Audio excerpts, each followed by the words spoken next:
Okay, maybe more people will show up, maybe not. Um, yes, I want to go back to some of the stuff that I either didn't get to or rushed through at the end last time. Um, uh,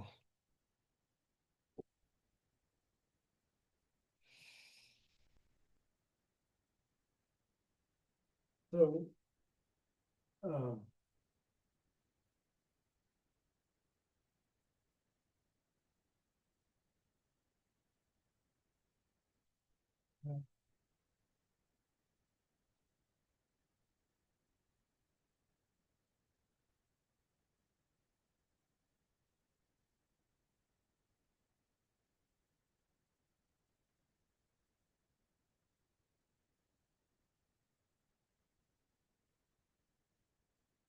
so, um,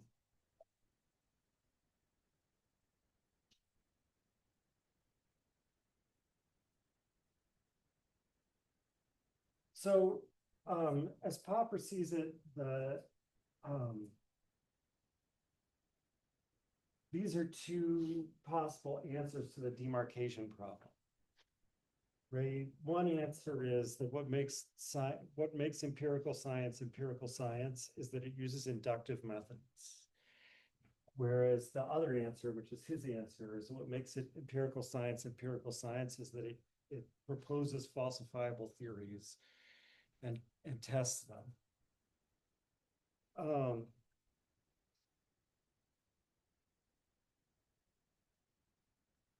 so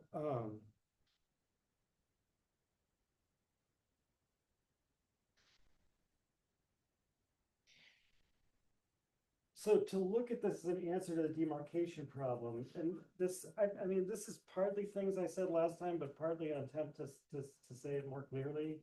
To look at induction as an answer to the demarcation problem, from Popper's point of view, we're already looking at induction as a proposal, right? The proposal is we're going to count as scientific um, the enterprise that works this way. It collects singular statements, and then based on those singular statements, it accepts certain universal statements. Right? So, like, we go around uh, collecting statements of the form A is black and A is a raven, or A, yeah, and then we add a lot of these. And once we have enough of them, we feel that we're justified in saying that sorry.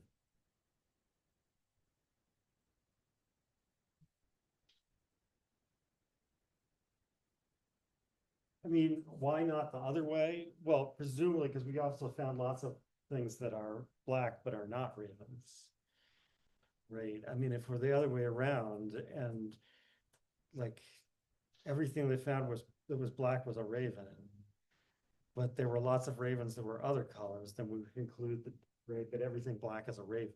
That would be right. Um, so I guess moreover, we didn't find any things that were uh, we didn't find any falsifying instances. Um, but the inductivist is concentrating on the fact that we found so many positive ones, right? I mean, of course, they agree more or less that if you find something that's a raven that's not black, you can stop because now you can see it's not true that everything that's a raven is black, right? But assuming you don't find anything like that, the point is to collect as many of these positive instances as you can, and then you can conclude this. Now, um, and what I want to say is a little bit different than I said last time is like how Hume's problem relates to this, and Popper's critique of possible solutions to Hume's problem. Um,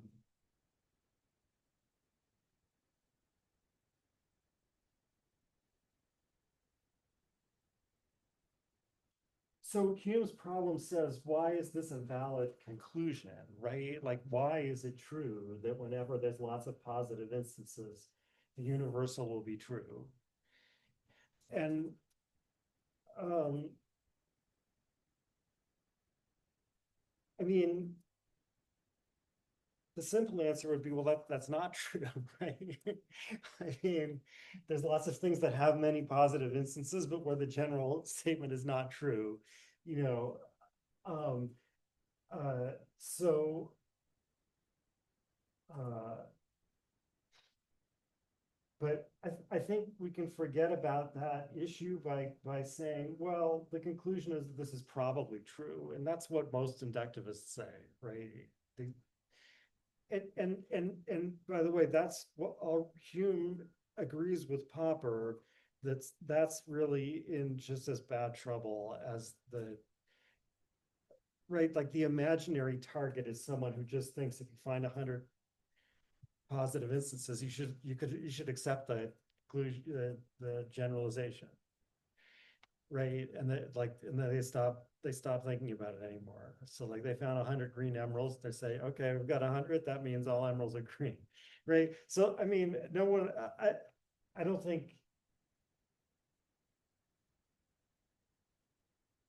no inductivist normally says that. Like Popper and Carnap in the Aufbau can actually, I think, does think something like that, but only because he thinks that all my experiences are in. Right? But but leaving that aside, right? So no inductivist says that, but they say, but it makes this highly probable. The more of these you have, the more probable this is.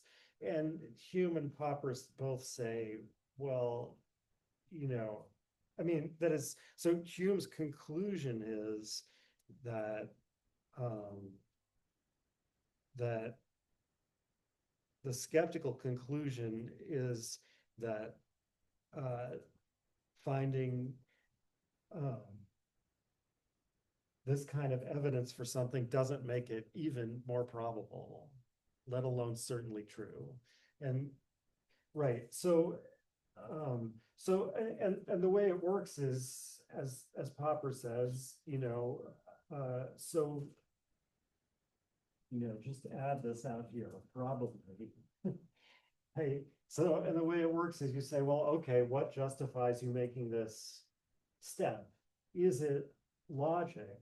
Well, clearly not, right? That is, there's no contradiction between all these being true and this being improbable, whatever exactly that means. But it's whatever it means, it doesn't introduce a contradiction.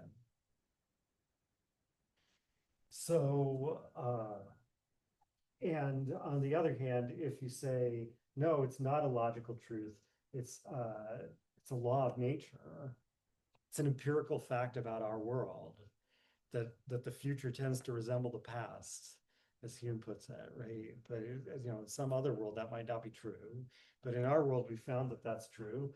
But then the question is, well, how did you find that was true? It would have to be by seeing many instances of it and concluding that it was true in general. That is, you would have to use that very principle that you're looking for to establish the principle. So, I mean, so far, that's what I said last week. I think, and that's what Popper says about this, but I think you have to realize that. So, I mean, so Popper, first of all, acknowledges that Kant proposes an alternative to those two, right? That there is a principle here. It's not logical, but it is not learned from experience either. And again, Popper says that attempt fails.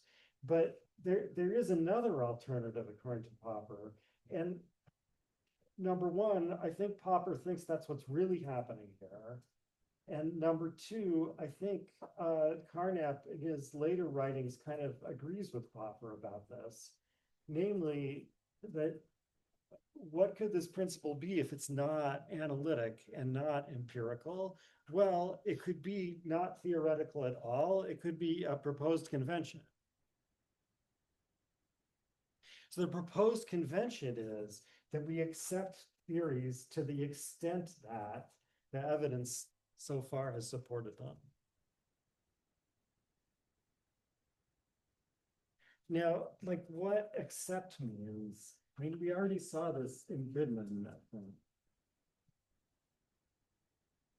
right? I pointed out that there was this weird thing in Goodman where he says, you should accept, if you have an entrenched predicate, you should accept the inductive conclusion, but that doesn't mean that you know it's true.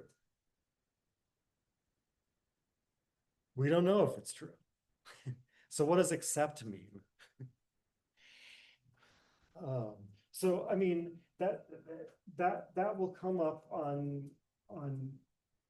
it comes up on Goodman's proposal because Goodman also in effect, well, I mean, it's not, he doesn't say it's a convention exactly. I mean, it's a convention based on a tradition or something like that, right? But that's what's really going on here too, right? That's why I pointed out that Popper couldn't just define, it wouldn't suit Popper's purposes to define empirical science in such a way that all the people he considered the great empirical scientists turned out not to be empirical scientists, right? Like that wouldn't suit the, so I mean, so that like entrenchment idea is here too. Um, but so this question about what acceptance means, like, comes up for Goodman. It comes up on this view of what induction is, although not on the kind of usual, right? That is the usual view is that, yeah, somehow this actually lets us know that this is probable. But here, the proposal is we should agree to call this probable.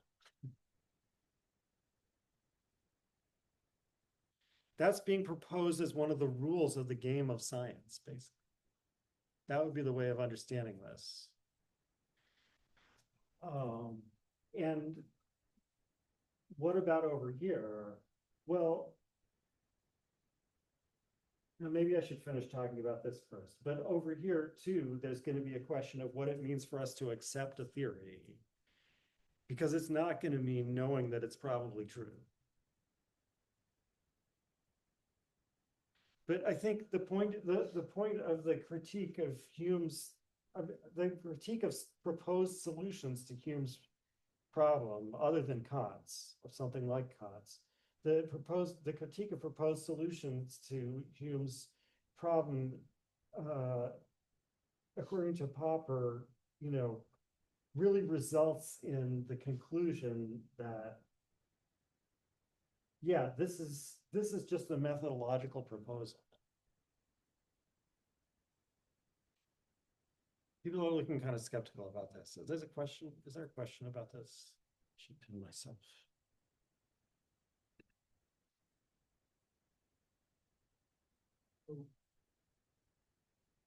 What I figured from the meetings is that he was kind of skeptical about claims of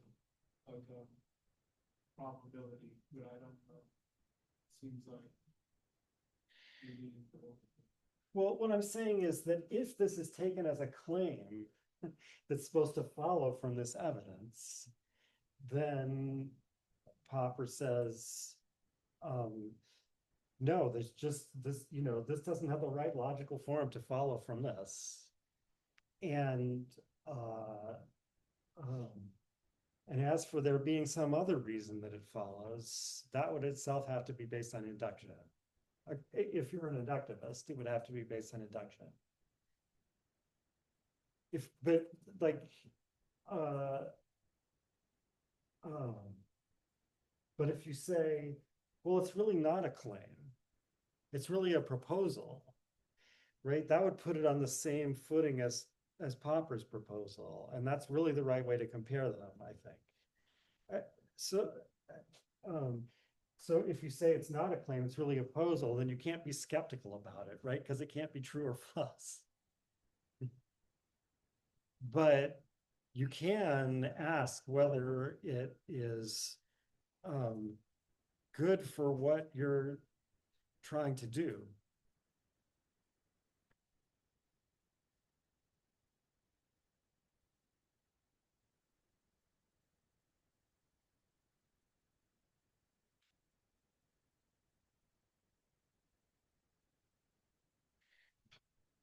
Um,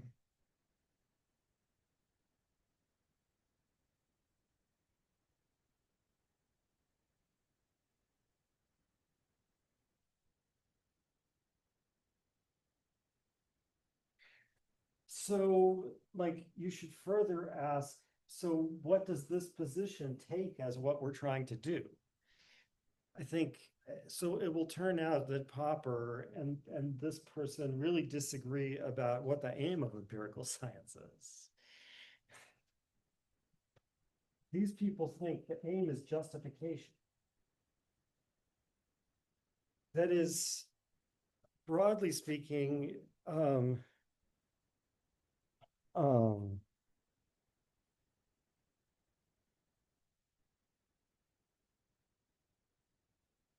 we want we think something is the one true theory, and we're looking for evidence that would force someone else to accept it. And of course, that evidence has to be singular statements, or that is, it ultimately has to be singular statements, right? That is, if they refuse, I mean, this is an important qualification, actually. But if they refuse to accept any of my general statements, then I'll be reduced to the singular statements are the things we can agree about, basically. I mean, it will turn out that from Popper's point of view, that's really the definition of the basics, what he calls the basic statements, right? They're the things that we agree to accept without further testing for now. So, um,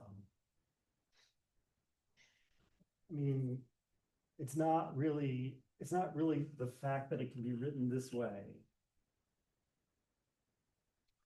um, because you could find another way to write it, but it's the writing it this way is like a way of registering that this is something that we agree doesn't have to be checked for now. Right? So like I say, okay, you agree there's a red sphere on the table, right? Yeah, we all agree there's a red sphere on the table. And then I say, but if you agree there's a red sphere on the table and blah, blah, blah, other things like that, you should accept my hypothesis.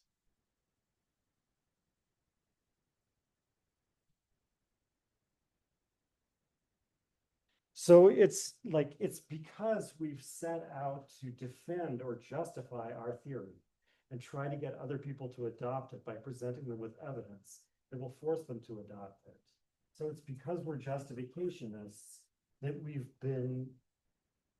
um, we've been led to introduce into induction as the proposed method for science. Because the method is going to have to be to get some statements that my opponents will agree with me about, and then use them to force their opponents to concede. So, and those could ultimately are going to be basic statements or singular statements or observation reports, something like that. Um, um, and so I think Popper really thinks this is a bad proposal because he thinks this is a bad way to understand. This would be a bad way to bad purpose for empirical science.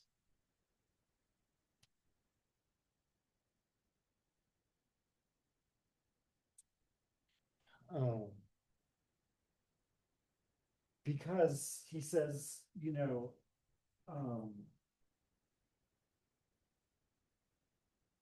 really we should see the purpose of empirical science as presenting us with a way of testing the theory we accept, right? Like trying to, we accept this theory, but we're going to look for reasons not to.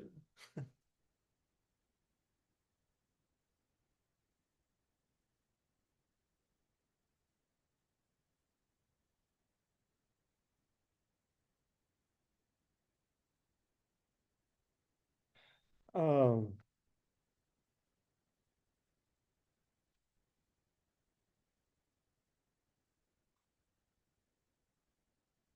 so, I mean, the logical asymmetry here is, I mean,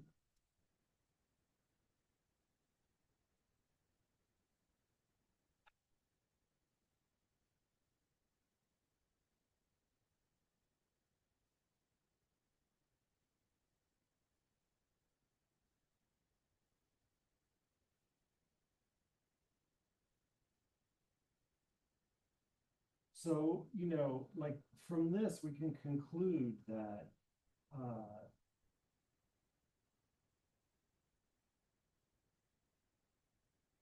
if A is not black, then A is not a raven. Or, I mean, you can conclude that it's not true that A is a raven and A is not black. Whatever A is. So, I mean, this is a logical conclusion. So if we all accept this general hypothesis, any of us can, at any time and place, if this is the right kind of hypothesis, any of us can get all of us to abandon the theory by producing another statement that we all agree on. Namely, we produce a statement like this: A is a raven and A is not black. Right? So I bring in a white raven, and then all of us who accept the theory are, so to speak, forced by logic to abandon it. Now, I mean, the so to speak is important. Probably shouldn't, like, let's see, I should write something like this. But right, from this we can conclude to this. I mean, from this we can conclude to this. And therefore, the contrapositive from this, you can conclude to not this. This is supposed to be a not. So it'll be forced by logic to abandon the theory. But I mean, but remember, Popper says right away, I mean, not quite right away enough, because he doesn't say it until chapter 2. But Popper says right away that it's not really true. I can't really force people to abandon the theory. If people want to take up the attitude of defending the theory. And I mean, this is something that really happens in the history of science, I think. Right? At a certain point, someone switches over from trying to figure out whether a certain theory is true or not to trying to defend it against all comers. And when they really make that switch, they always find to their satisfaction that they can't defend it. And Popper is saying, yeah, that's right. If that's your attitude, you'll find a way to defend it because you can dismiss this observation, right? You can just say, well, no, I don't accept that singular statement. As supposedly, like some people who looked through Galileo's telescope and saw the moons of Jupiter just refused to agree that what they were seeing. But it doesn't have to be that blatant. There's lots of other things you can do, right? You can redefine these terms. You can introduce a special hypothesis that explains why this is an exception. You can just say, and this is probably the most important alternative because Kuhn is going to say that this is what scientists constantly do. You can just say, well, that problem's too hard. We'll shelve that for further study. Right? We don't know why this looks like a raven. It's not black, but there must be an explanation for it. We know all ravens are black, so it's not exactly a raven or something, right? And then you just go on. So like Popper's, the thing about logically forcing is that it's still really just as much as this, a convention about a certain rule, right? Because the rule is that we'll let this logical forcing go through, that we won't resist it, that we won't look for ways around it. This is what Popper says he was. Now, I mean, how does he know this? Popper says he was so impressed by Einstein. Um, so, like one of the first observational consequences of the theory of general relativity was checked was that they waited for an eclipse and they saw like um, whether and how much the image of a star moves as it gets closer to the sun. Because this over here. All right. Because, right, so according to general relativity, the um, the right way to look at this, I think, is that when you get close to a big mass like the sun, straight lines are not where you would think they are. That actually this ends up being the straight path. Right? Because as you know, general relativity is a theory of gravity as you might know. General relativity is a theory of gravity as like um, resulting from a change of the shape of space and time near a mass. So when the path of the light to us doesn't go near the sun, this is the straight line, and we say the star is in this direction. But as the image of the star gets close to the sun, it starts to look like it's in this direction instead. Right. So the theory provided precise predictions as to exactly how much effect they would see like this.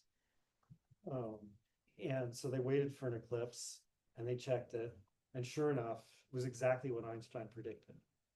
Right. So, but Popper says he was so impressed with Einstein's attitude, that he was willing to risk his theory on this observation. Right.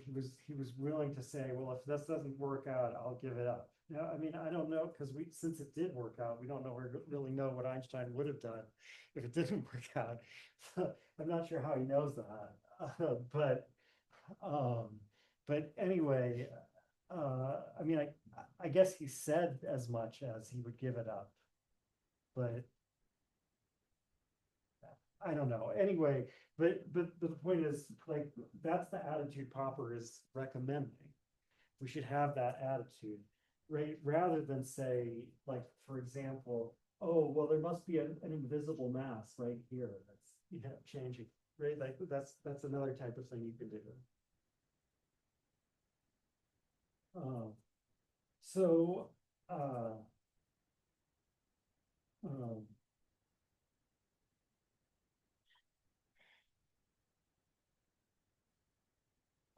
anything else I want to say about this before going on? Right. So, I mean, what this means, though, about the procedure of science is that it's not induction.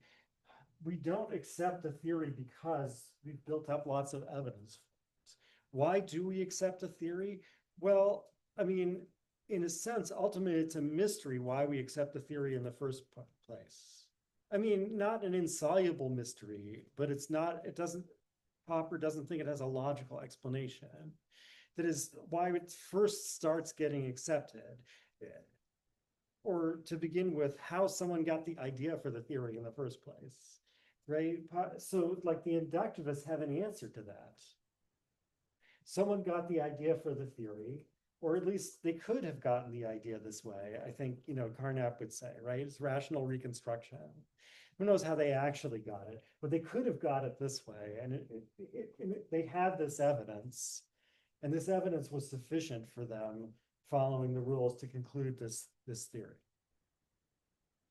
Maybe they really had a dream about it in the night and that's why I accepted it. But as long as that dream like always follows the right kind of evidence, then the rational reconstruction will keep working. So right, so to simplify it, we can look at it as, yeah, we have an answer to how people come up with theories. They start to find more and more instances where it's true, and after a while, the theory becomes accepted. But Popper thinks we shouldn't be thinking about justifying theories. So there is still an explanation for why someone first got the idea, but it's not interesting from the point of view of methodology. Because there is no rational reconstruction for it. Because according to the rules we're proposing, this isn't rational. Right? So however it is that the person first came up with the theory, it wasn't by something that could be rationally reconstructed this way or anyway, right? So it's just, or at least Popper thinks probably there isn't any way. So we can leave that question to psychology. And I think, although he doesn't say this, because like the full-fledged answer to why do we accept a theory is going to be because it survived severe tests. And that is so far. It survived lots of severe tests. The more severe tests it survived, the more we tend to accept it. Not because we think it's justified, but I guess because, well, I mean, no, that's starting at the wrong end. Yeah, I should put it this way. So it's, there is a reason someone had the idea in the first place, and there's a reason it became really popular, but those reasons are not rational. That doesn't sound right. Those reasons are not rational. I don't know if that's why you were smiling, but I mean that the causal explanation for why it happened is not reconstructible as a rational procedure. So where what's rational is defined in part by our rules. Right? If we adopted this as a proposal, it would count as rational, but this would be a bad proposal because we'd be counting things as rational, which are ways of getting stuck with a theory. And here the idea is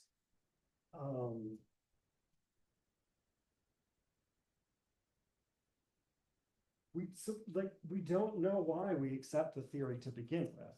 We start to accept it more after it's passed severe tests, but of course, like we don't subject every possible theory to severe tests.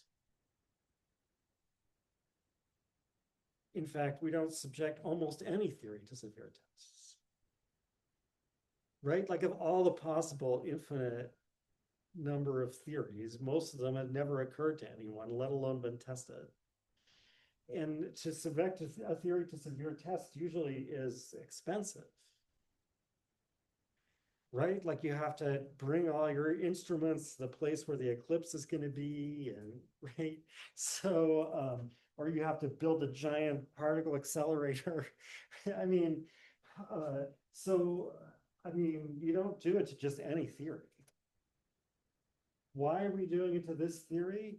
Well, I mean, after it's passed some severe tests, then it has this momentum and you can kind of explain it, right?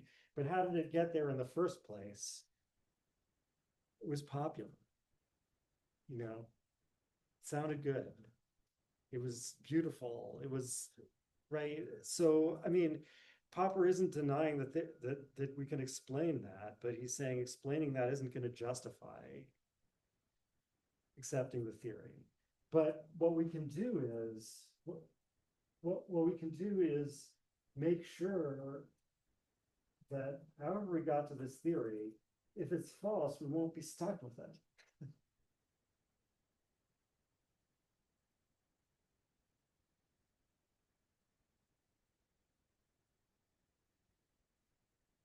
Right? We're agreeing to rules such that at a certain point, we'll have to give it up and try another one.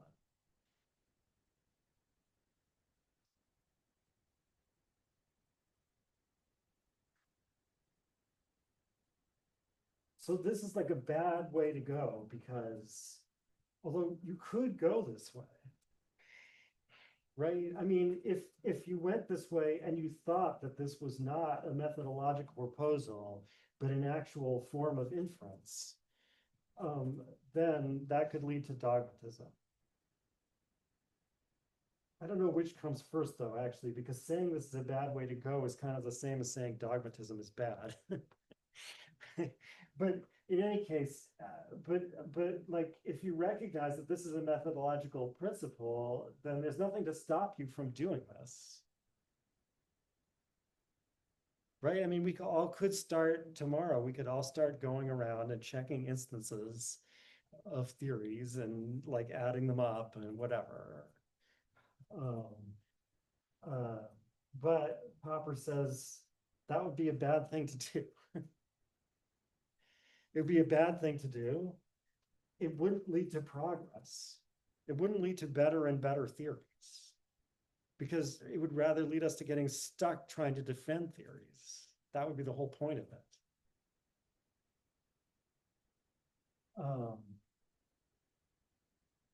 Whereas on this side, we do get progress. We're going to abandon our old theory in favor of a better one that wouldn't fail the test.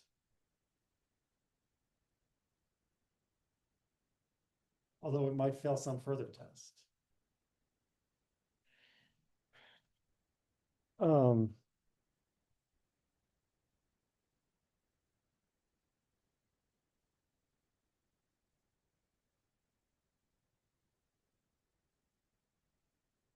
I mean, I'm still not sure I've explained this exactly correctly. It's such a subtle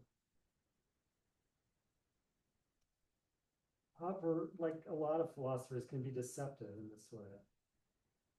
It sounds like he's saying something pretty simple, right? Like, oh, this inference is not logically valid, and this is, so this must be how science works. But when you look into the details, you find that what he's actually saying is something much more subtle than that.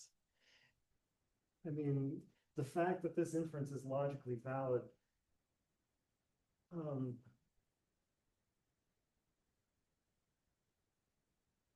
um,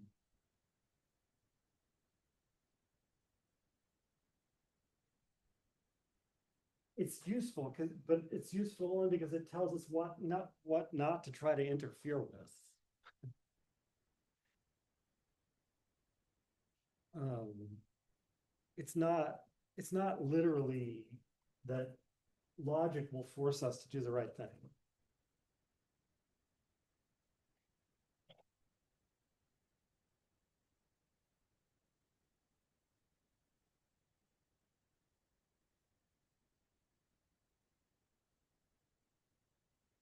So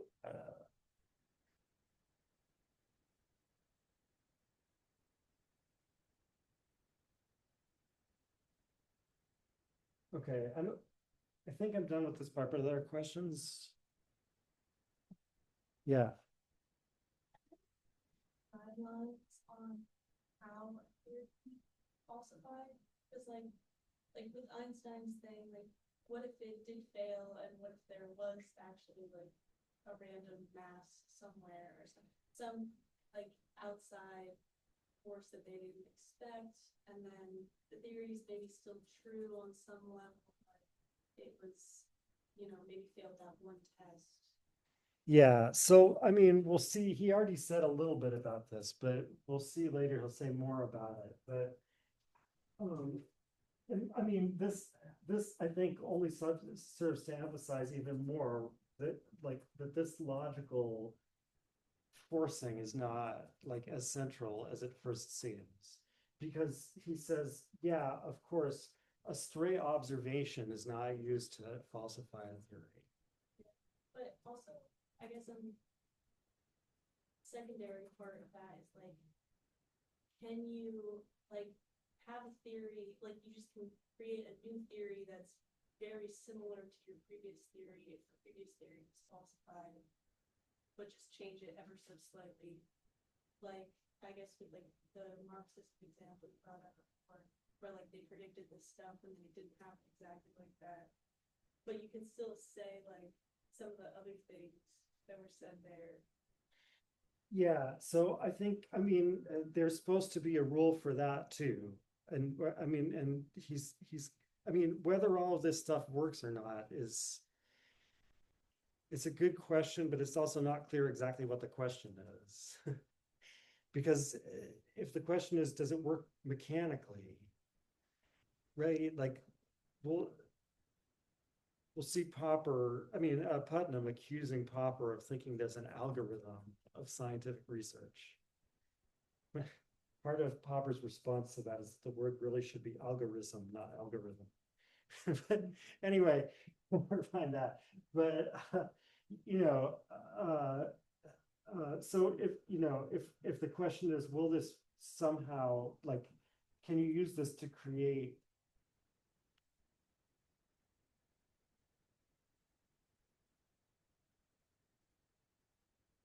I mean, now this is actually, it's become important and hard to understand what the difference is between creating an algorithm for doing something and having some way of doing it, right? Because like LLMs, in a sense, don't, I mean, of course, there is like an algorithm that the program executes, but it's like there's no obvious connection between that and the output, something like that. I don't know how to put it, but anyway, like if you think there's a everything I could say about it is really a metaphor, right? If you think there's a mechanical way of doing this, right, where the relevant property of a machine is that the machine will always do the same thing, and you can see exactly why. Right. So I don't know. Sorry, maybe I'm getting too stuck on that. So like anyway, if that's what you're looking for, the answer is probably going to be no, right? And in response to Putnam's criticism, Popper says, "I never thought that." Right. Um, so, but anyway, that was all on the side because I was saying like it's not clear whether all of this when it's put together works. But he does give a guideline for that too. He says the new theory should forbid more things than the old theory did. So it's gonna allow this one observation, but overall it's gonna forbid more things than the old theory did. And he says that's really what we mean when we ask for a simpler theory, and he explains why why that corresponds to simple. Basically, it's like simple means that with few resources you can do a lot. Right. So, and what you can do a lot of is falsifiability. So, yeah, so yeah, I mean, he definitely has thought about questions like that. Again, whether the answers all, when they put together, all work or not is another question. Okay, yeah, that was good. Are there other questions before I go on? Yeah. I think that, like in a strict sense, justificationism leads to like the desire for induction as the answer to the provocation problem.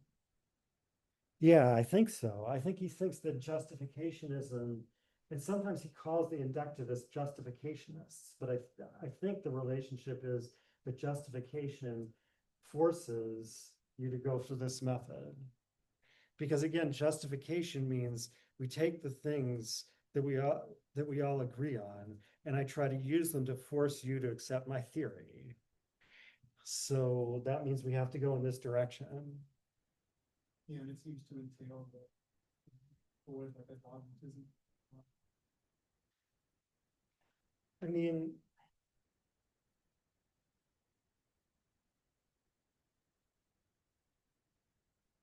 um, if the project is to defend or justify a theory, if that's the overall project, then so like right on this side, we say, yes, you always could continue to defend the theory against falsification, but you shouldn't because our aim here is testing the theory, right? So you shouldn't like try to defend it against falsification. I mean, again, subject to subject to certain qualifications. You don't change your theory on every single observation that comes in. In fact, he's going to say there has to be a falsifying hypothesis. So I have to like it has to be an effect that can be observed by different people, um, or something like that. But anyway, so but yeah, basically, you shouldn't be trying to defend the theory. And so even though you can, you shouldn't. But here the whole project was to justify or defend the theory. So if you can, you should. So,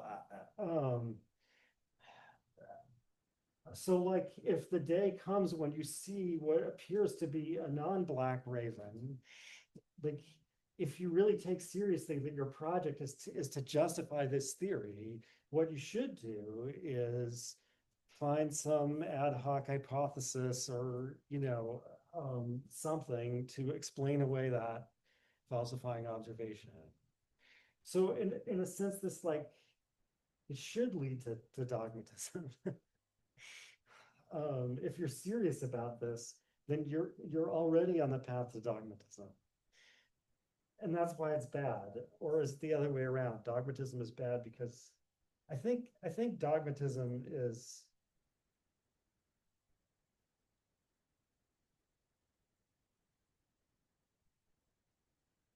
whereas this leads to critical rationalism. I think these are kind of overriding, like, uh, I mean, Popper thinks that this contrast is important even outside of empirical science, right? Like whatever you're doing, rather than being dogmatic, you should be critically rational. So outside of empirical science, it's not, there aren't going to be observations that falsify your view, or else it would be empirical science, right? But there's going to be things that people can say, right? There's going to be like some discussion back and forth, and you should be willing to give up your view under certain circumstances, which remember is like in that excerpt I read from his response to Lakatosh is, he says, my theory is not an empirical theory, so it can't be falsified by observations. Nevertheless, I'm going to tell you, I would give up my theory in certain circumstances. Yeah, so I think that's the way it goes. Dogmatism is bad. Why? Well, maybe I'll try to say more about that later. But like ultimately, this is an ethical or political issue, especially political, I guess. Yeah. So, um,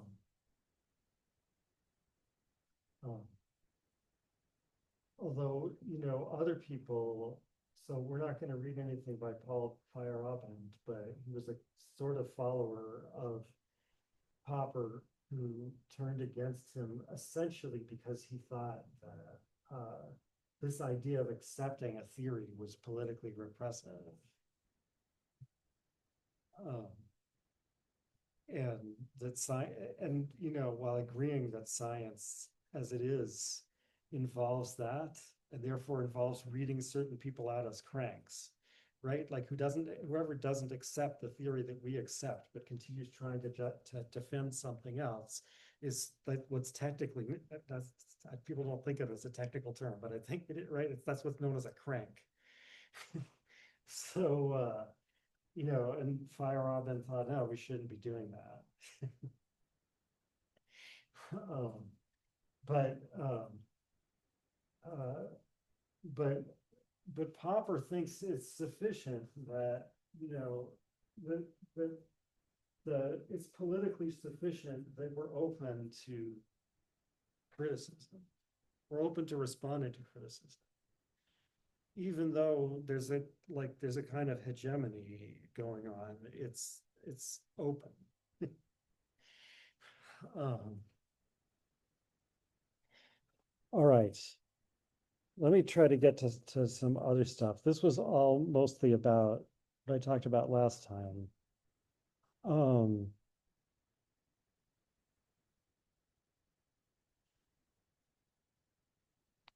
so now I'm going to talk about theories, which is the topic of chapter 3 here. So, and by the way, I realized only because I've been like, I had to read ahead because I knew I wasn't going to have enough time to do the reading between Tuesday and today. So I actually started to discuss some of the stuff from this reading for this time. I started to discuss some of it last time because I didn't remember where it was. But anyway, I'll get back to it in its proper place. Um, so um,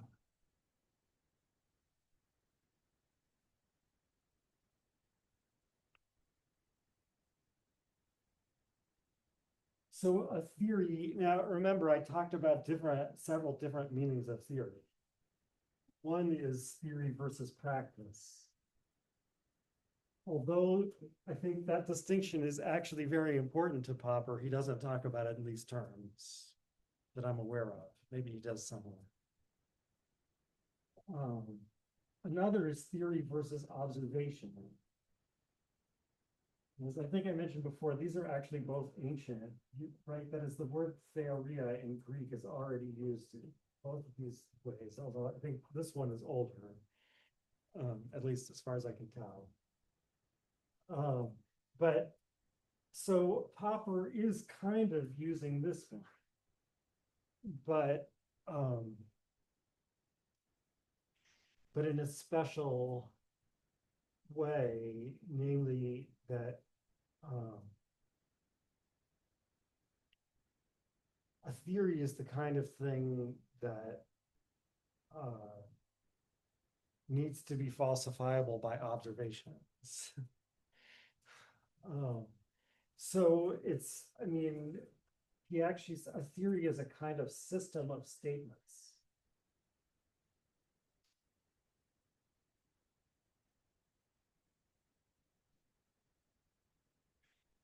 So, I mean, these simple examples, like where the theory is all ravens are black, I think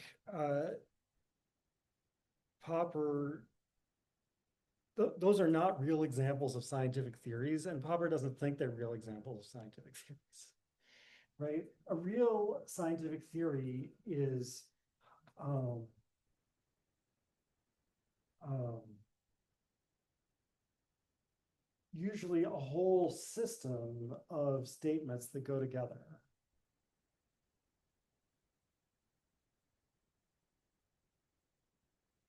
Um,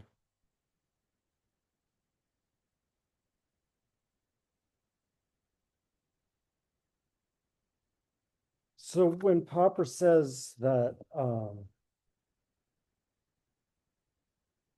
this is on page 37, the beginning of chapter 3, the empirical sciences are systems of theories. The logic of scientific knowledge can therefore be described as a theory of theories. So he means empirical sciences are systems of, I want to say it's a system of universal statements, but I think it's not entirely clear that they all have to be universal statements. But anyway, it's a system that consists largely of universal statements. That is, and to be an empirical scientific theory, it has to, as a whole, have empirical consequences that can be checked in order to falsify it. When he says that methodology or the logic of scientific discovery or research is a theory of theories. He means methodology is a system of universal statements about systems of universal statements. Now, I mean, the universal statements that methodology consists of are not empirical generalizations. In fact, they're really our proposed conventions, but there's still a system of them. I mean, we already saw some, like what I drew up on the board before was kind of starting to show the systematicity, right? There's like an overriding methodological goal from which we deduce more specific methodological rules. If this is what you're really after, then these are the rules you should adopt. Right, like so take like the one example he gave of a rule of the game of science was you're not allowed to stop testing the theory. So we can understand if the overall purpose is to ensure that we don't get stuck with our theories, that we're open to criticism, whatever, then you can see why that's a good rule.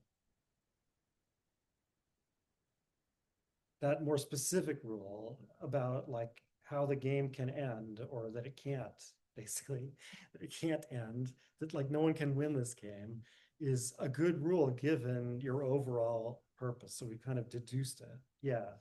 Yeah, and that kind of reminds me of something I learned a couple of years ago in philosophy of mind about like the mysteries of science paradox or paradigm, I think, where sometimes not stopping the testing of theories is what actually leads to further solidifying theories. Not guaranteeing them, but solidifying them. Like obviously in gradual intercepting ways, like when some earlier scientists thought that phlogiston was the thing when it clearly isn't, it's just, and it's going to slant a bull, therefore that's what combustion is. So yeah, to your point. Well, Continued testing theories can actually strengthen them, not guarantee them, but Popper would probably appreciate that application of like further strengthening them, sake of not stopping them. well, I mean, so I mean, he it depends what you mean by that. He thinks that if you continue testing the theory and it continues surviving the tests, then that's what makes the theory more and more accepted. But if what you're saying is that you can keep testing the theory past the point where you should have abandoned it. So I mean, that's not the right interpretation of Popper's rule, right? And you can tell it's not because it wouldn't follow from the right, like you shouldn't stop testing the theory as long as you accept it. You should, and this he doesn't make explicit. I'm not sure he ever is completely explicit about this, but you basically, like, at least normally when you abandon a theory, you should have a better theory. And you should start testing that one. If you don't have any theory and no one comes up with them, then yeah, that would be a way the game of science would come to an end because we wouldn't know what to do. We didn't accept any theory, we wouldn't have anything to test.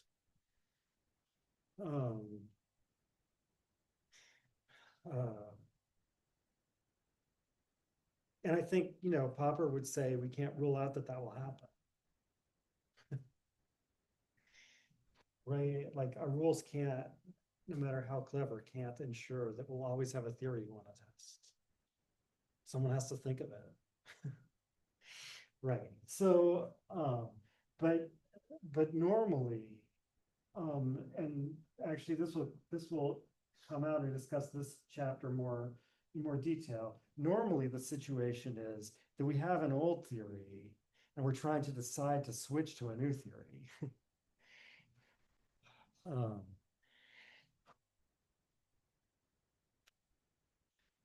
um,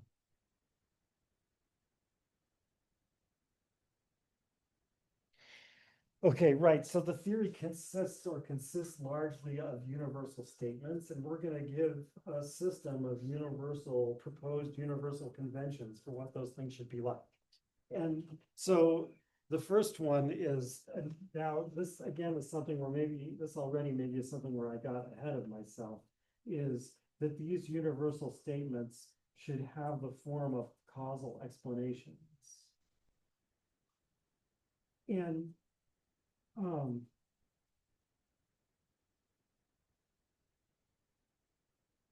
um, oops.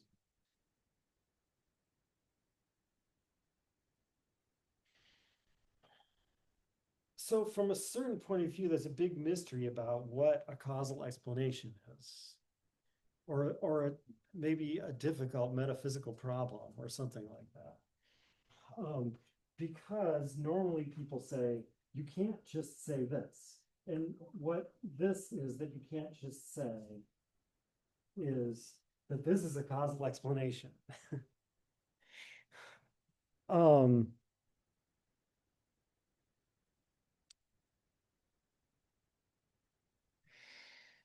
and I mean, I think because all this means is that, like, whenever, for every X, if this is true, this is true, but we don't know if this is what caused this to be true.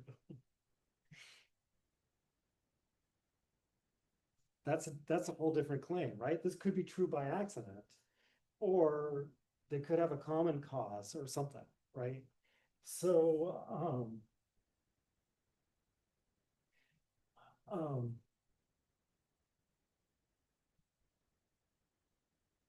but for Popper's purposes, so we do sort of have to restrict this, or ultimately have to restrict this. At some level of the theory, there have to be statements, there have to be rules like this, where the instances of these, where these are both, well, I mean, so these are actually examples of what Popper would call a basic statement. That is, these have to be things that we can agree on by observation.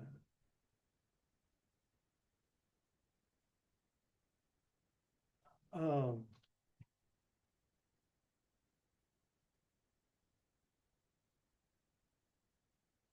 mean, so we'll say more later in later chapters about what that means exactly, like what the basic statements are really like.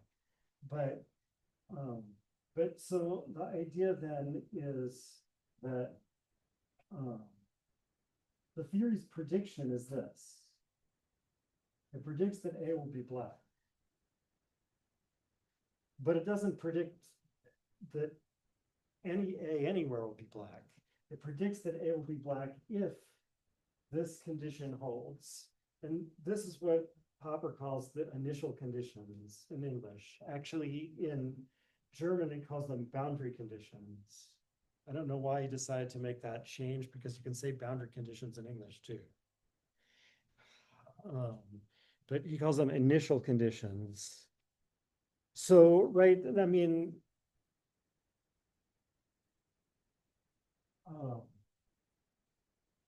so the way initial conditions come in real life in physics is, you know, it's something like your theory implies that the height of a falling body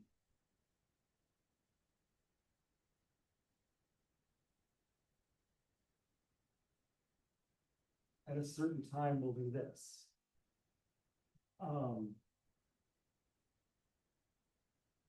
So, like, so far, this doesn't tell us anything about the height of the body would be, because unless we know these.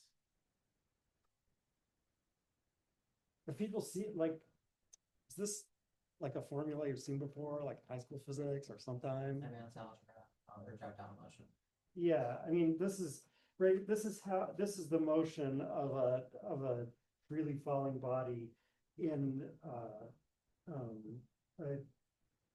uniform gravitational field. Real gravitational fields are not uniform, so this law isn't really true. But close to the surface of the Earth, if you drop things and if you ignore air resistance, then this is how they fall, because this is pretty much the same here as it is up on top of the building. Whereas if I went to the orbit of the moon, this would be different, but I'm not doing that, right? So anyway, so if you like, if you have, so right, this says that, you know, the height of the body above the ground is, this is the height it had at first. That's why it's called an initial condition, right? This is the height it first had. This is the velocity it first had. so far, this is how it would move if there was no gravity. It would start out at that height. Also, like, we're assuming there's only one dimension here, right? So, it would start out at this height, and it would move at this speed forever. Right? So if this speed were 1 mile an hour, and it started out at height 0, then after 1 hour, its height would be 1 mile. This I'm sure you're seeing like in algebra, right? It's the rate times time equals distance or whatever, right? So, but since there is gravity, it doesn't keep, let's say it started out moving up, it doesn't keep moving up forever. Or if it started off with velocity 0, it doesn't stay where it was forever. It starts to accelerate downwards. Right? So if it started going up, it starts to go more up more and more slowly. And then at some point it stops and starts falling. You know this is true, right? All right. So this just tells you how it works, right? Like, I mean, before Galileo, people really had no idea. I mean, like, maybe it keeps going up at this velocity until it reaches some height, and then it immediately falls to the ground. If there were no air resistance, it would instantaneously fall to the ground. That seems to be what Aristotle thinks, right? Because Aristotle thinks the reason things take a certain amount of time to reach the ground is because of the air resistance. All right, so right, so going back to what I was saying about this law, right? So if I want to falsify this, I want to find a body that's not at the proper height. But my theory doesn't have the consequence that, you know, at t,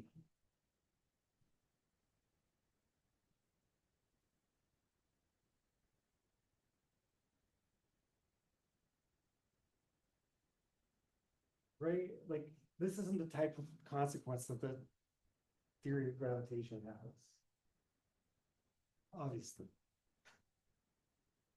Right? This would mean that, like, at any given time, all bodies are at the same height.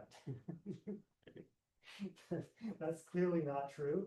It doesn't have a consequence like this. The consequence it has is, the kind of consequence it has is, like, if h0 equals whatever, and v0 equals whatever, then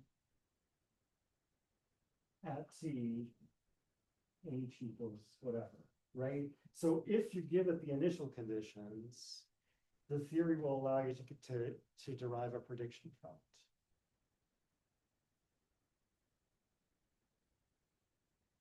And that's really the same thing the all ravens are black theory does, right? Like, it doesn't predict that anything anywhere will be black. I mean, there might be no ravens, and then the theory would be true. It doesn't predict that anything anywhere will be black. You have to give it the initial condition, there's a raven here. And then it predicts that there'll be something black there. Right, so Popper says this is how it always works.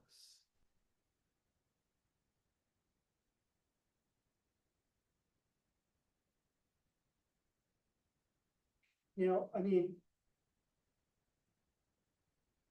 he asked the question, and I mean, I guess the thing to add here is that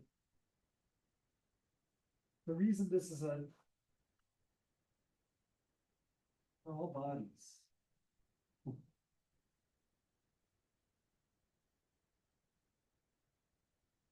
For every body, if at if h0 for that body and v0, etc., then at t, that body will be at this height. So all Popper means by saying it's a causal explanation is there's a universal law that implies that if some specific initial condition holds, then there'll be a specific observable result. And ultimately, both the initial condition and the result have to be observable. Right? Like if we have a theory that says, you know, wherever there are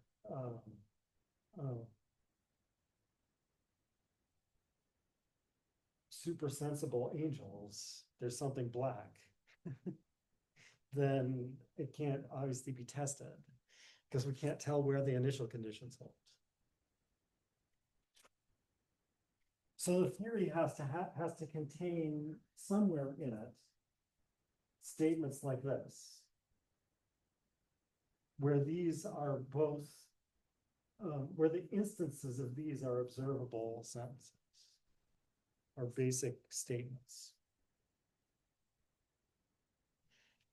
Now, I mean, Popper says, so should we think that every event always has a causal explanation? And he says, well, so that's not an empirical question, right? Meaning, if I wrote out a theory that says that for every statement like this, there's always a generalization that implies it. Or maybe I should say, for every observation like this, there's always an initial condition and a general truth that connects that initial condition to the observation. Well, how could we falsify that? Right? I mean, so like you observe something, and now you have to check every possible initial condition and see if there's a general truth that holds everywhere and always, according to which that initial condition has to be followed by this observation. So, I mean, if that's not true, like even if we've checked, I mean, it involves kind of like two non-empirical steps, right? We have to check every possible initial condition. So that's obviously, we can never be finished with that, right? Like everything that's also true at the same time that this piece of paper is white.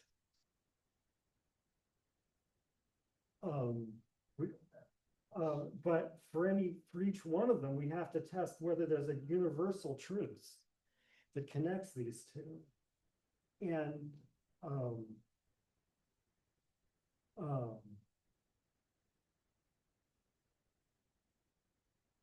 no, I guess I shouldn't say that. That would be falsified. Yeah, once we settle what the initial condition is, it would be falsifiable because then we find some other thing. We find that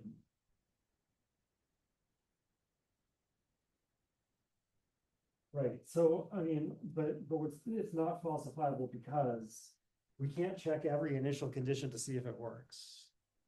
There's too many. There's infinitely many. So, and if there's even one we haven't checked, then we haven't falsified the theory, right? So the theory that every event has a causal explanation is not an empirical theory. Now, I mean, Popper says, so it's a metaphysical theory. And he actually says, and I'm not going to address that because it's a metaphysical question. Which I think is an example of maybe some ambivalence that Popper has about metaphysics. Like sometimes, and this also maybe changes as time goes on. I mean, you can see that even in the footnotes like that. That at least early on, he sometimes thinks of classifying a problem as metaphysical as dismissing it, the way the logical positivists do. And it sounds like he might mean that here. Or, I mean, yeah, of course, he could just mean this is the methodology of science, not metaphysics. So I'm not going to discuss it here. But someone who's writing about metaphysics is welcome to discuss it. But it doesn't sound like that's what he means. It sounds like he means, especially because afterwards he talks about how in general, lots of metaphysical problems can be replaced. And he says, you know, what I can talk about is whether we should ever stop looking for a causal explanation. So that's a methodological question. And he says, no, we shouldn't. And you might think of that as a kind of principle of causality. I mean, in effect, that's what Kant says the principle of causality is, but right, but it's a regulative principle that tells us, it doesn't tell us what the cause is. I mean, Kant says it tells us there is a cause, but doesn't tell us how to find it. So we always have to keep looking for it until we find it. Popper says it doesn't make any statement about what's true or false. It just tells us to keep looking for the cause.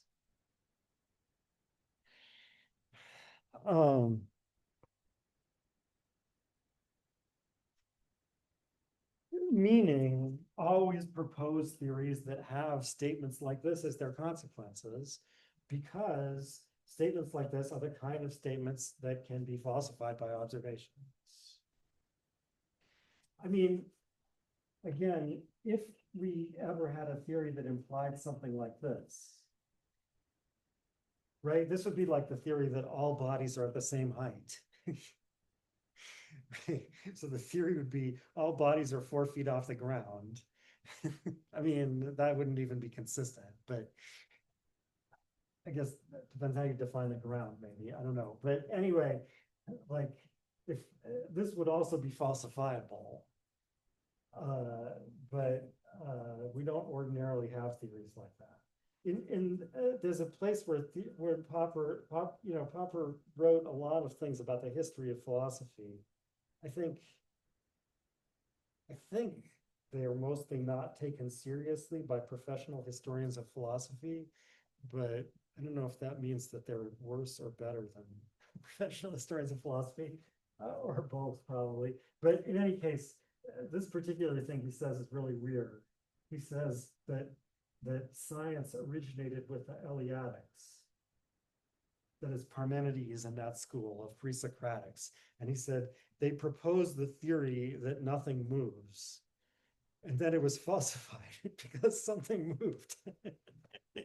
And that doesn't sound like a very good reconstruction of what happened in Greece. But anyway, so if we had a theory like that, it would probably be falsified right away. We don't really have theories like that. We have theories like this that say if certain conditions hold, then and you should always propose such theories.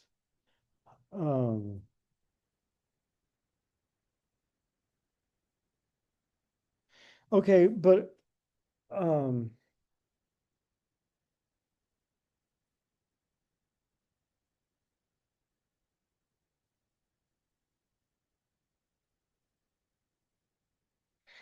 so but why do we collect, why not just have a whole bunch of statements like this? Why collect them into systems?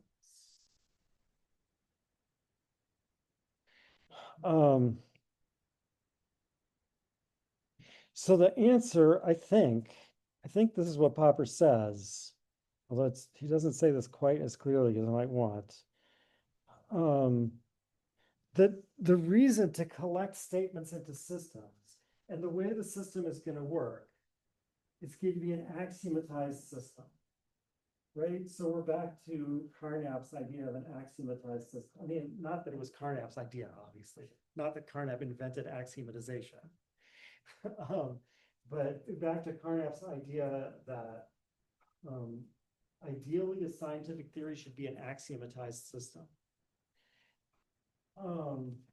So it's going to contain like very high level general statements. And then those will be the axioms. Well, yeah, I mean, those will be the axioms, very high level general statements. And then those will have more particular consequences. And those will have more particular consequences. And at the bottom, you'll get statements like this. So why should we want to arrange our statements that way? Um, and I think the reason is to make falsification easier. Like, we want to make it clear exactly what each level of the theory is responsible for. Um,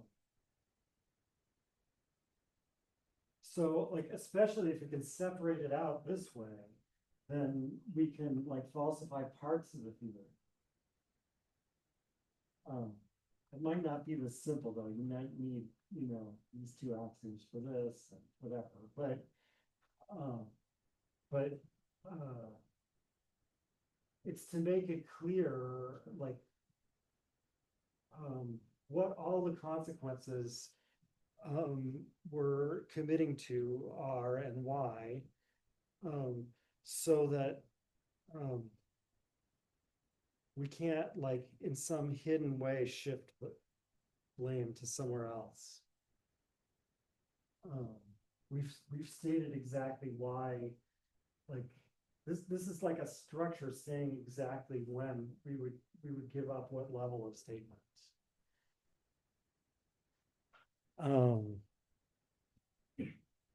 And Popper says, so we never get quite to this, because scientific theories are always changing. And here again, he agrees with Carnap, and you would just have to say this is an empirical fact anyway, that axiomatization of a theory, if it ever happens, I mean, remember that story about Carnap and the physicist at Princeton, where the physicist said in physics there are no axioms. But if axiomatization of a scientific theory ever happens, it happens after the theory is fully developed, not at the beginning. Right? Like, it takes it, like, to begin with, people just have like a general idea of what consequences this theory seems to imply, but they don't have it all worked out exactly what the structure is. To work out this complicated formal structure, they don't have it worked out because they're still trying to figure out what the theory is, basically. Like, you're still trying to understand how exactly are we thinking of atoms here? You know, are we thinking of electrons as waves or as particles? Are we thinking of, right? Like, at first it's not clear exactly what the theory is, and we're working that out at the same time as we're starting to test it. And only if we got it to a really finished form where we weren't developing it anymore, would there be time to do this? So like, there was time to do something like this with Newtonian mechanics. But Popper says, like, in general, we're not finished with this, but this is the ideal. Like, this is the way we should think. This is like the aim of proposing a scientific theory, that ideally you should be able to propose it in this form. And again, the form is that we have the most universal statements. And what does most universal mean? I mean, right, any universal statement is just as universal as any other. That was the point I was making last time about how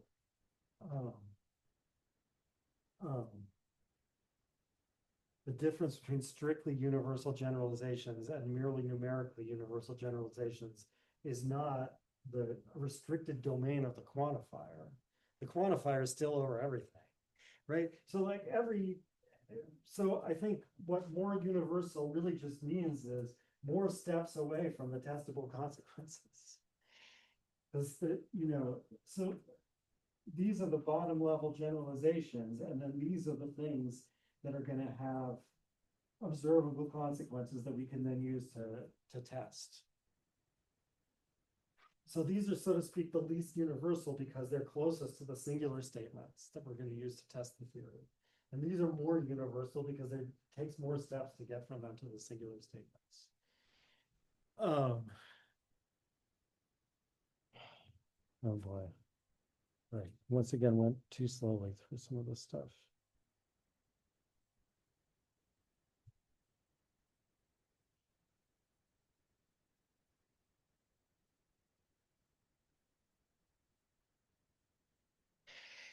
Right, and so like the new problem that Popper is addressing, and maybe it's not the only one, but a new problem that Popper addresses in this chapter is, so the theory not only, an axiomatized theory not only has the doctrinal side, or the deductive system, as Carnap calls it, it also has to have the conceptual side, that is the constructional system, as Carnap calls it. That is, these statements, all you have to use certain concepts.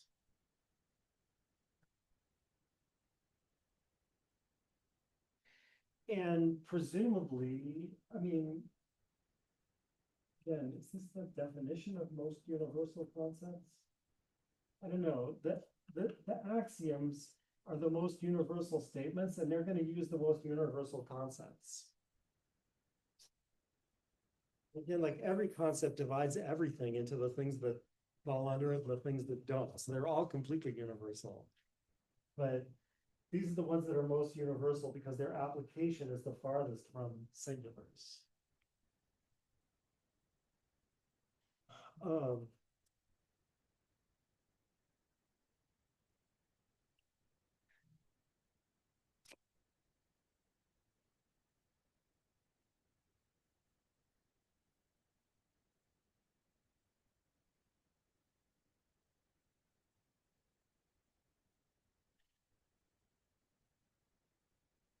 Right, so one thing Popper says about these universal concepts at all levels is what I was talking about, getting ahead of myself last time, that they have to be strict universals, not merely numerical universals. So they have to be like electron and not like person in this room.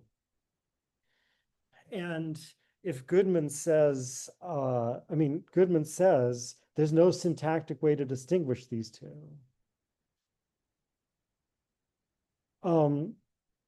Popper agrees, right? He says, this is on page 47. He says, the instruments of symbolic logic are no more adequate for handling the problem of universals than for handling the problem of induction. We can't tell the difference between strict and numerical individuals by looking at universals, by looking at like how they're written in symbolic notation, because they're both written the same way.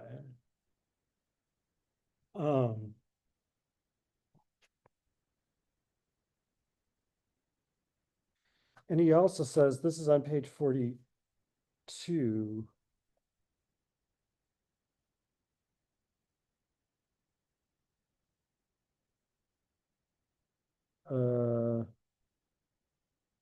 The question whether the laws of science are strictly or numerically universal cannot be settled by argument. It is one of those questions which can be settled only by an agreement or convention.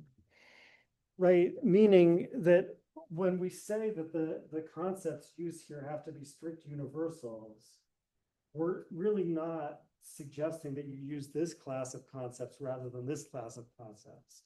We're suggesting a way of using concepts. Right, and that was clear, for example, the example of the concept dog that I discussed last time, that there's a way of using it such that it's numerical universal, and there's a way of using it so that it's strict universal. And Popper, so what Popper is really saying is we should treat these statements as strictly universal. That is, we should treat them as testable at any place or time. Okay, so that's like a general point about what type of concepts we're going to use here. I mean,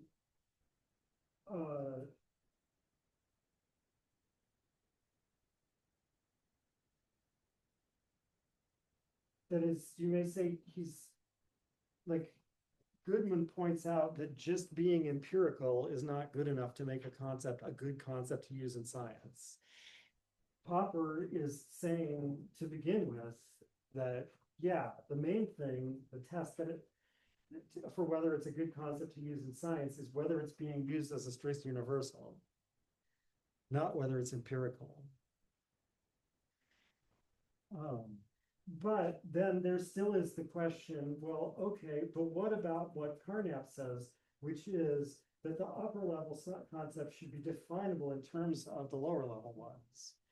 And the lower level ones should be definable in terms of the singular statements. I mean, that's what Carnap seems to think in the out, right? As Quine points out, only a little bit later in testability and meaning. Well, I guess explicit statement, this is a little bit later than testability and meaning, right? Anyway, only a little bit later, Carnap starts to say, oh, yeah, you can't really give a translation of any universal statement into a finite number of singular statements.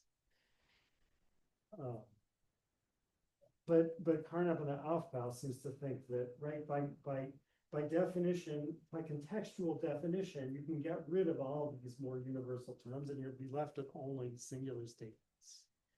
Basic experience number so-and-so is remembered as similar to basic experience number so-and-so.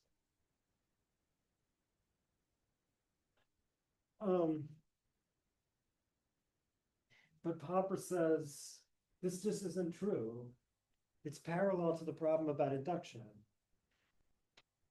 Just as I can't prove a universal statement by accumulating a lot of singulars, I can't ever define a strictly universal concept by pointing at a bunch of instances of it. Because all the things I point at will have something in common, sure enough, but they'll have lots of things in common. That is, they'll belong to lots of different sets, infinitely many. And just by pointing out those examples, you can't tell which one I meant, right? So if I say a raven is a thing like this, or this, or this, or this, or this, you don't know in what respect. In some respect, this table is like all those things that I pointed at. Is that what I meant? So the table's a raven? Do people understand the problem here? Some people are looking. It sounds kind of similar to what Gooden was talking about in regard to not being able necessarily to distinguish how the things are related to one another in the theory, in order to say, well, why do we go with this theory rather than that theory? It sounds like related to that. It's related to that, but not the same. But it's a question about it's a question about definition. It's assuming, I guess so it starts with the idea that the concept has to be strictly universal. So because if it's numerically universal, I can define it by listing all the things that fall under it. Right? But if it's strictly universal, I can't ever list all the things that fall under it because there could be something that falls under it anywhere at any time. And I would have to visit all of those places and times to check for it, right? So I can't point to every instance of it. Can I give you a rule for when it applies? Well, that would basically mean introducing another universal, defining it in terms of another universal. And Popper is like, yeah, you can do that. But the question is, can you go this step from singular to universal? And so here, so it's like, I can't do it by pointing to every single instance. I can't do it by giving you a rule that every instance has to conform to. How can I do it? And the thought is I could do it by pointing to some of the instances and saying, and so forth.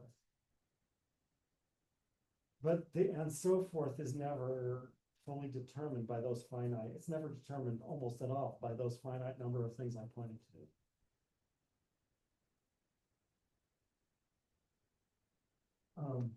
Okay, I'm obviously going to have to finish this next time, but I just want to say, so what Popper calls conventional, so Popper says ostensive, that's called ostensive definition, defining a universal by pointing at things. That's not going to work. It's not going to work roughly for the same reason that you can't conclude from singular statements to universal statements. So how else could you do it? And Popper says, well, you could define all the lower level universals using higher level universals. And when you get to the highest level ones, you could regard the entire system as defining them. Right, so like, for example, if you have a system of geometry, which is an axiom, or which we can give axiomatized systems of Euclidean geometry, you might introduce the terms at the beginning, point, line, and plane.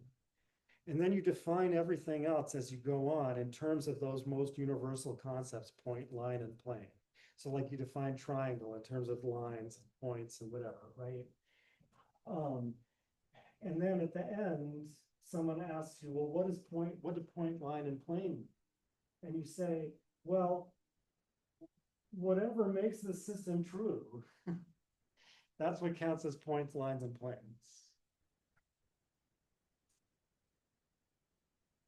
As Popper says, it's sometimes called implicit definition, by means that the axioms are implicit definitions of the primitive concepts of the system. That's what Popper calls conventionalism, and he thinks it's bad. Why does he think it's bad? Because the theory that's set up that way can't be falsified.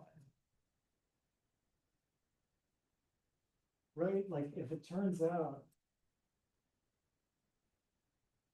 that these two things make a right angle with this thing here, and over here they meet.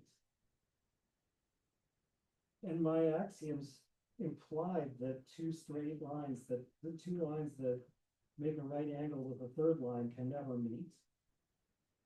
Well, it turns out that at least one of these is not a line. Because the definition of line was what makes this system come out true. So this can't be a falsification. It's just a sign that I'm applying the concept wrong. So the question that I'm going to have to talk about next time is like, what is Popper suggesting as the alternative to this? And maybe I'll try to explain that more clearly at the beginning next time too. Okay, I will see you then.